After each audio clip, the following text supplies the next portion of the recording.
Eu sei que vocês adoram quando a Caroline Arcari aparece aqui no canal, então seja bem-vinda mais uma vez, Caroline, para falar um pouquinho sobre a questão da Cíntia Chagas. Seja bem-vinda. Obrigada, querido. Que bom saber que as pessoas gostam da minha participação. Tem temas que eu mesma peço para o Henry e falo, bom, essa eu tenho que participar. Mas esse eu aceitei o convite. Eu estava de folga, mas não tem como não vir aqui falar um pouquinho sobre isso na perspectiva feminista. Então, essa é uma questão que veio à tona nesse fim de semana e é uma influenciadora, né? Não sei se vocês já viram essa influenciadora antes, mas ela ficou bem famosa recentemente. É uma daquelas influenciadoras conservadoras barra reacionárias, porque é difícil também distinguir o que é um conservadorismo, né, de preservar certas tradições ou de retornar certas tradições do passado. Mas ela ficou bem famosa porque ela faz uns vídeos muito toscos, né? São vídeos no qual ela não olha para a câmera, porque ela fala sobre a mulher elegante, a mulher refinada, e ela não olha para a câmera, ela fica fazendo assim, né? Tipo, porque a mulher elegante não olha para a câmera. Então ela ficou famosa com essas falas, né? Comentários dela bastante reacionários. E aí veio à tona essa história porque ela se separou em agosto, e agora surgiram conversas de WhatsApp, vazaram conversas de WhatsApp, mostrando como ela tem sido vítima de abuso na relação, né, com um político do PL, do partido do ex-presidente Bolsonaro, né. Eu vou deixar aqui para vocês um link de uma reportagem do portal Poder 360, que a manchete é "Entenda o caso envolvendo Cíntia Chagas e o deputado Lucas Bove", e mostra aqui uma linha do tempo do que foi acontecendo, né, do que aconteceu com ela, os abusos que ela foi sofrendo, até o ponto que leva à separação. E aí, como reação a isso, eu observei dois movimentos principais. Né? De um lado, muita gente tirando sarro dela. Olha só, você aí é antifeminista, você é reacionária, então toma, leva mesmo, é isso que você merece. E por outro lado, o que não é surpreendente, como a gente vai falar hoje aqui, muitos feministas manifestando apoio e solidariedade com a Cíntia Chagas, e eu quero ler para vocês aqui uma resposta dada por um coletivo feminista, um grupo feminista, e a reação da Cíntia sobre isso. Né? Vou ler para vocês aqui. Bem, antes disso, eu vou pôr um trechinho de um vídeo dela para que vocês entendam o teor do conteúdo que ela fazia, né? A mulher precisa se submeter ao homem, precisa. E quando eu digo se submeter, eu me refiro à ação de deixar o homem ser homem e à ação de ser, sim, em vários momentos, submissa. Ainda que você ganhe mais do que ele, você sempre será mais submissa. Há situações em que você deverá pedir, sim, permissão a ele. Então deixa eu olhar para vocês aqui qual foi a manifestação de apoio que esse grupo feminista fez para Cíntia Chagas e depois a resposta dela. Então ela republicou isso no Instagram dela, né? Ela republicou o apoio das feministas. Daí diz o seguinte aqui: Cíntia, conhecemos bem o fenômeno da violência contra a mulher e o quão devastador ele é em relação à carreira e à vida pessoal das mulheres. Quando afirmamos que as mulheres não devem ser submissas aos homens, estávamos nos referindo a isso, não submeter à injustiça, à indignidade, ao desrespeito. Nós respeitamos os homens e eles devem-nos igual respeito. O feminismo é a luta por essa igualdade, uma igualdade de direitos e obrigações. E daí ela põe aqui a seguir a minha resposta, daí ela vem e se manifesta em relação a esse apoio. Né? Daí diz aqui a Cíntia Chagas, a influencer conservadora. Né? A atitude da coalizão feminista foi bela, nobre e admirável. Em vez de me execrarem publicamente, deram-me apoio. Confesso que estou surpresa e emocionada. Senti-me abraçada. Muito, muito, muito obrigada. Aquela época, quando eu disse que a mulher deveria se submeter ao homem, eu fazia referência ao ato de esperar o marido para jantar, a necessidade de o casal passar mais tempo junto. Apesar da minha boa intenção, minha fala foi infeliz e suscetível a interpretações que contrariam a minha própria vida, uma vez que comecei a trabalhar aos 12 anos de idade. Tenho a minha independência financeira desde os 23 anos. Sempre coloquei o trabalho em primeiro lugar e tento diariamente mostrar a importância do estudo, da profissão e da dedicação para a mulher. Peço desculpas e assumo o compromisso de usar ainda mais as minhas redes sociais, tais quais molas propulsoras da autonomia financeira das mulheres. Obrigado. Então aqui foi a manifestação da Cíntia em resposta, como eu falei, a esse grupo feminista que manifestou apoio a ela. E a gente vai falar um pouquinho sobre isso nesses últimos dias, a gente conversou um pouco sobre esse assunto, e eu quero ouvir a perspectiva da Carol aqui sobre essa situação, né? Primeiro sobre a situação envolvendo a Cíntia, porque você percebe uma mulher ali que, uma influenciadora conhecida, faz participações em jornais, pelo que eu vi ali, foi para o Jovem Pan e fez muitas participações, está na situação, né? E ao mesmo tempo a reação das pessoas nesses dois sentidos, né? De criticar, de tirar sarro, mas também de demonstrar apoio. Como é que você entende a situação? O que você viu sobre isso? Henry, mais uma vez, obrigada por esse espaço. Como o Henry falou, a gente conversa muito sobre isso aqui em casa, né?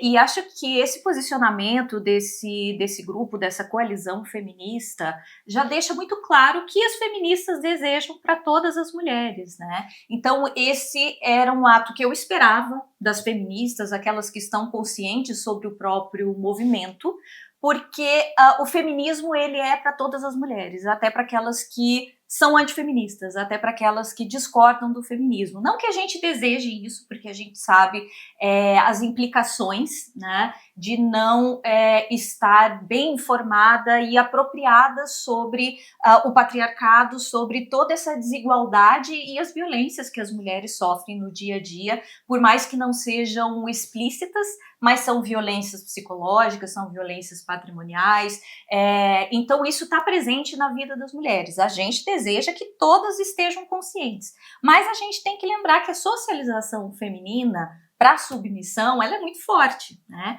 Eu conheci o feminismo, sei lá, acho que faz uns 10 anos, e embora as pessoas critiquem muito, esse feminismo de internet, foi assim que eu conheci, né? Pelas redes sociais que eu fui entendendo e começando a pensar em algumas coisas que eu nunca havia pensado, até porque eu venho de uma família bastante conservadora, de direito, eu já contei um pouquinho da minha história, né? E eu era casada também com um cara super conservador. Então, o feminismo toma conta das redes sociais. É claro que a gente deseja sempre um aprofundamento, porque muitas vezes, nessa memetização do conhecimento, tudo acaba ficando muito superficializado, inclusive o conceito de feminismo, de empoderamento, de sororidade, mas para muitas mulheres, absorver esse conhecimento das redes sociais foi uma salvação, né? Inclusive, o próprio ataque feito ao feminismo ou a certos grupos identitários, às vezes ataca um simulacro do que é também, né?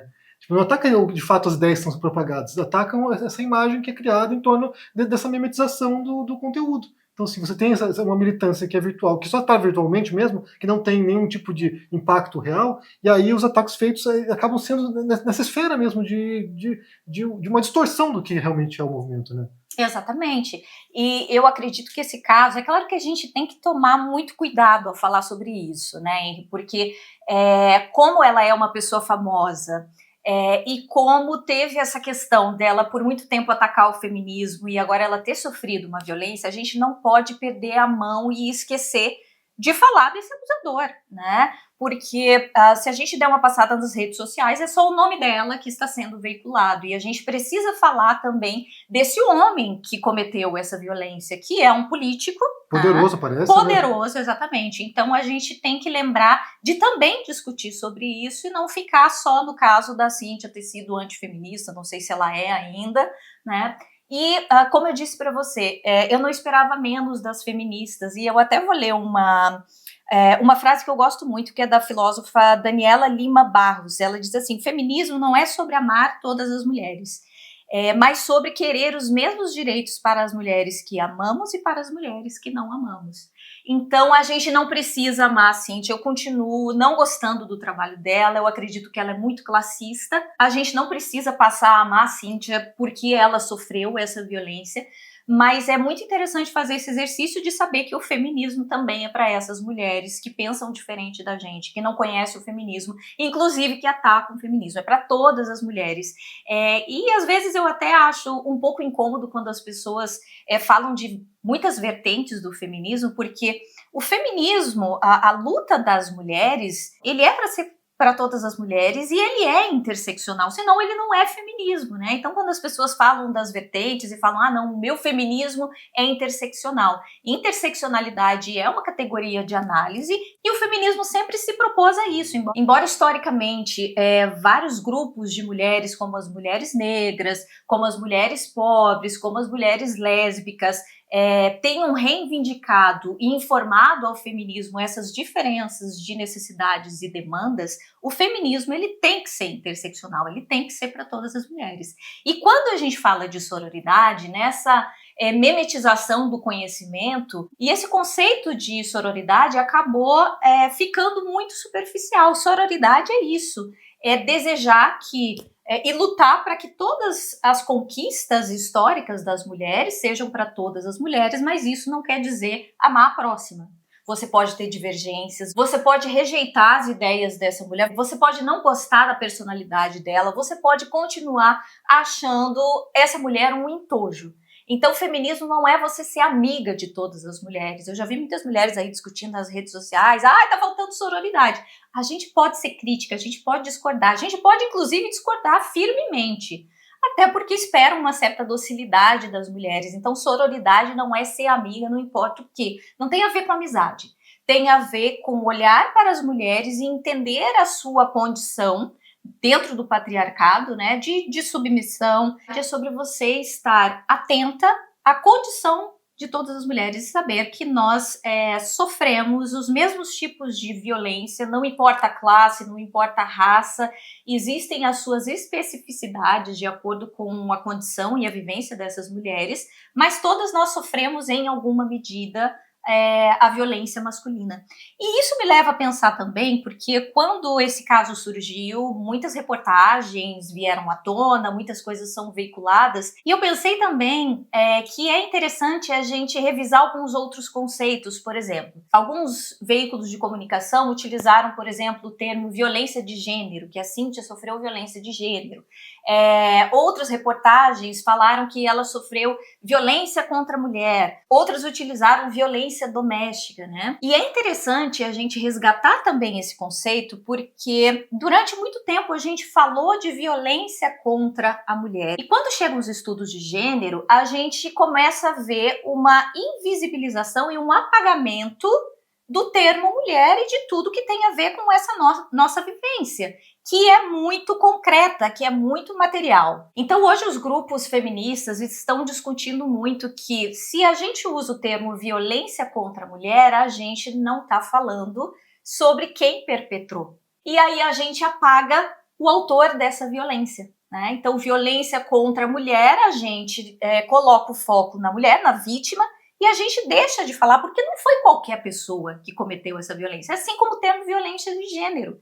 A gente sabe exatamente qual o gênero, né, que cometeu essa violência e qual o gênero, eu deixaria aqui entre aspas, porque eu prefiro falar sexo, né, o sexo que cometeu e o sexo que sofreu. Então não é uma violência de gênero em que a gente não sabe quem é o abusador e quem é a vítima. Então muitos grupos feministas, eu acho bem interessante trazer aqui para o teu canal essa perspectiva que está se falando, e eu acredito que é um termo muito adequado a gente falar violência masculina contra a mulher, ou simplesmente violência masculina, né? Porque quando a gente deixa como violência de gênero, a gente deixa de falar exatamente o que eu estava alertando aqui. Tem alguém falando desse abusador, tem alguém falando de todo o absurdo que envolve essa relação e tudo que ele fez com ela em nível de violência física, psicológica, mesmo ela sendo uma mulher com condições financeiras, e a gente imagina com uma rede de apoio para conseguir sair desse lugar. Pelo que mostraram nas reportagens, ainda há essa relação de poder, né? Além da relação entre os dois, também ela tentou buscar ajuda com outros políticos que ela conhecia e houve um esforço para ocultar isso, para tentar abafar, inclusive ameaçaram ela, pelo que relatam as reportagens. A gente pode até voltar, talvez, no momento para falar um pouquinho sobre esse acobertamento, né, de outras histórias, né, tipo, sei lá, do P. Diddy, por exemplo, que está acontecendo agora, que é uma história tremenda, absurda, que também você tem essas forças de poder que estão usando para ocultar as vozes das vítimas, para tentar silenciar as pessoas, intimidar as pessoas.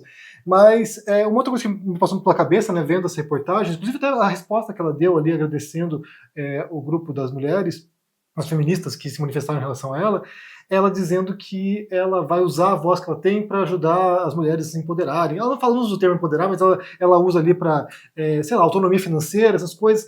E aí entra uma perspectiva que eu acho que eu tenho falado muito sobre isso, que é de a gente compreender como não existe uma ideologia pura, gente. Então, assim, ela pode ser conservadora em muitos aspectos, reacionária em muitos aspectos, e ter algumas manifestações delas que levem a uma outra visão que talvez não esteja em acordo com a ideia geral que ela defende. E todos nós fazemos isso, na verdade. Às vezes a gente até pode se envergonhar envergonhar de algumas ideias que a gente tem e que estão contrárias daquilo que a gente acha que a gente defende, sabe? Então assim, eu sou progressista, mas por que eu penso tal coisa? Por que essa ideia que parece reacionária, parece conservadora, está junto com esse conjunto de ideias que é um pacotão de ideias progressistas e que a gente sente que é obrigado a concordar, mesmo a gente achando que é absurda, mesmo a gente achando que não faz sentido, mesmo a gente achando que, não procede aquilo. Então, é importante que a gente compreenda que você pode ser de uma linha ideológica qualquer, de uma vertente ideológica, política qualquer, e ainda assim ter severas discordâncias em relação a esses pontos, de modo a ter essas contradições internas que são difíceis de reconciliar. Tanto que tem lá um termo, né, da psicologia que é dissonância cognitiva, que é quando você tem posições distintas sobre um assunto e você não consegue reconciliar aquilo ali, e você simplesmente passa por cima e finge que não tem contradição. Então, assim, nós somos esses seres complexos. A Cíntia pode ser alguém que acha que é importante que a mulher trabalhe, que já é uma conquista, né, feminista, o reconhecimento desse espaço dela poder falar na câmera, de poder manifestar suas ideias, de poder ficar olhando para o nada e defendendo opiniões esdrúxulas. Isso já é uma conquista feminista do século XX, que é o século XIX, século XX, que ela está aí podendo falar e ser ouvida, né? Porque se não fosse no passado, teria que usar um pseudônimo para isso. Então, assim, é interessante a gente pensar também nessas contradições das posições das pessoas, nossas também, nossas contradições, e como isso faz parte de qualquer ideologia. Se você estiver num grupo que não permite que você discorde, que não permite que você tenha essas contradições e realmente pense sobre questões que parecem não fazer sentido, eu acho que a gente tem que estar com o pé atrás ali e tomar cuidado. Mas, de qualquer maneira, agradeço a sua participação aqui. Eu acho que é interessante a gente pensar sobre isso, sobre a relação de poder, sobre a reação das pessoas, porque, na verdade, a gente sempre analisa aqui, geralmente, né, pelo menos, como se dá o debate na internet. Então, assim, como as forças se movimentam, né? Como há grupos que querem simplesmente linchar os demais, e se dane, vamos botar na fogueira, e outros grupos que já pensam numa estratégia mais em longo prazo e como talvez até atrair as pessoas, né? Demonstrar, olha só, nosso grupo não é isso, nosso grupo não representa esses valores que estão aparecendo aqui de violência, de intolerância. Não, a gente tem uma outra visão. E me parece importante também conquistar as pessoas, né? Demonstrar que há abertura suficiente para que as pessoas possam mudar também. Basta pensar no caso da Sherazade, né? Que era uma jornalista que tinha posições muito conservadoras também, reacionárias às vezes, e com o passar do tempo foi mudando suas posições, compreendendo talvez como o discurso dela reforçava certas estruturas de poder, de dominação, e hoje em dia podemos dizer que ela é progressista, não sei, eu acho que sim. Mas, de qualquer maneira, é possível que as pessoas mudem, é possível que você reveja suas posições, e quem sabe essa situação, horrível da Cíntia sirva como ponto de partida para que ela repense certas coisas que ela já disse, e isso leve, talvez, a uma redefinição de certas ideias dela também, né? Vamos ver. E mesmo que ela não repense, mesmo que ela não mude, as feministas desejam que ela usufrua de todas as conquistas e que não sofra nenhum tipo de violência. Acho que isso é importante também. Eu vi algumas mulheres, não sei se são feministas ou não, dizendo, quem sabe agora que ela sofreu violência, ela aprende. O feminismo não deseja que as mulheres tenham que passar por isso para compreender o que é o feminismo, né? Então, a luta é isso, é para que todas as mulheres, é pela libertação de todas as mulheres. Se Cíntia vai mudar ou não o posicionamento dela, a gente espera que sim, porque isso também é uma forma de proteção, estar conectada a outras mulheres que pensam sobre isso, que lutam por políticas públicas, para que nós possamos nos proteger como categoria política, como grupo. Nós podemos continuar não gostando da Cíntia. Existe também uma responsabilidade... Mesmo se mudar de posição, né? Exato, exato. Podemos continuar, sororidade não tem a ver com isso. E uma coisa que a gente... mais pra frente, eu não diria que agora é o momento, mas que a gente tem que pensar, né? A Cíntia, ela também conversa com muitas mulheres que não têm condições financeiras. E ao falar de submissão, a gente também precisa pensar nessa diferença, porque a gente sabe que ter uma condição financeira é um passo importante para a mulher conseguir sair desse cenário violento de submissão e de aprisionamento, né? Então, existe uma responsabilidade dela, assim como comunicadora, e aí eu não estou falando como mulher, estou falando como essa pessoa pública, de quando ela fala de submissão, mulheres que não têm essas condições financeiras, elas vão demorar muito mais e elas estarão em situações muito mais vulneráveis do que ela. Então, existe sim uma responsabilidade aqui quando ela fala dessa submissão, até de maneira irresponsável, talvez por falta de conhecimento, mas que mais para frente talvez seja interessante a gente pensar. nesse papel dela como comunicadora. Agora a gente deseja que ela seja protegida de tudo isso, de todos os ataques que virão dessas pessoas poderosas, de homens que estão protegendo o abusador dela, e a gente deseja que ela saia disso com todo o apoio e usufruindo de todas as políticas públicas que historicamente foram conquistadas até agora, como a Maria da Penha, que possibilitou, por exemplo, a pedida de uma medida protetiva, né, para que ela esteja minimamente protegida do seu abusador.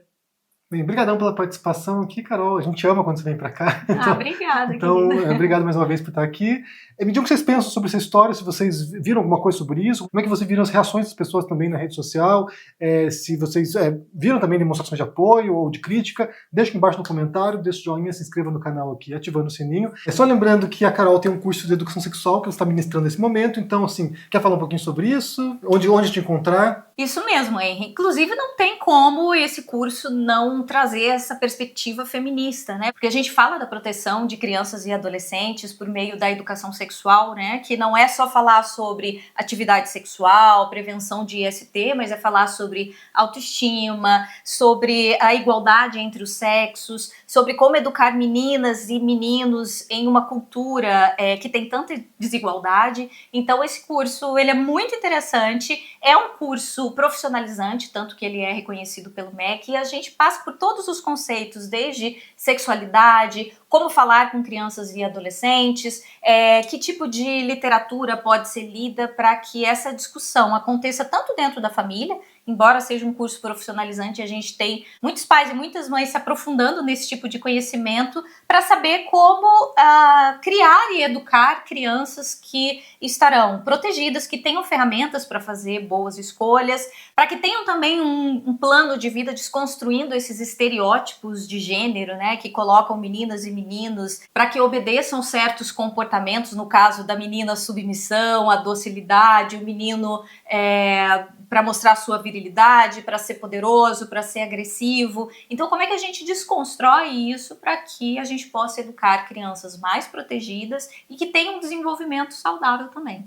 Bem, eu vou deixar aqui embaixo o link para que você possa conhecer o curso da Carolina Arcari. E onde as pessoas podem te encontrar? Podem me encontrar no Instagram, Caroline Arcari, @Caroline Arcari, mas também no site da Editora Caqui, que lá tem todos os materiais, inclusive materiais gratuitos. Então, editoracaqui.com.br tem os cursos, tem todos os livros, que são muitos, e tem livro para adultos também, como é o caso do Pornland, que eu já falei aqui, que é uma reflexão, né, da Gayle Dines, é uma tradução que a Editora Caqui fez sobre a exploração e degradação do corpo das mulheres na indústria pornográfica. Então, é muito interessante, dialoga com esse tema também. Então, é só passar lá, editoracaqui.com.br.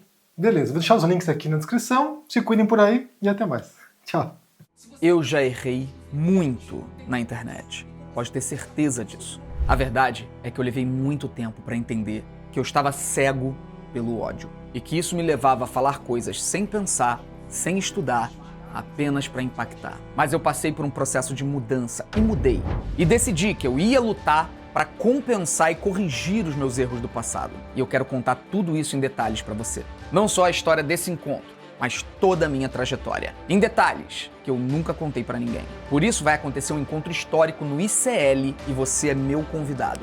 O encontro vai ser no dia 17 de outubro, às 8 da noite. E eu vou exibir no meu canal ao vivo, além dos canais do ICL. Mas você precisa se inscrever. Clica aqui em Saiba Mais e garanta a sua participação comigo.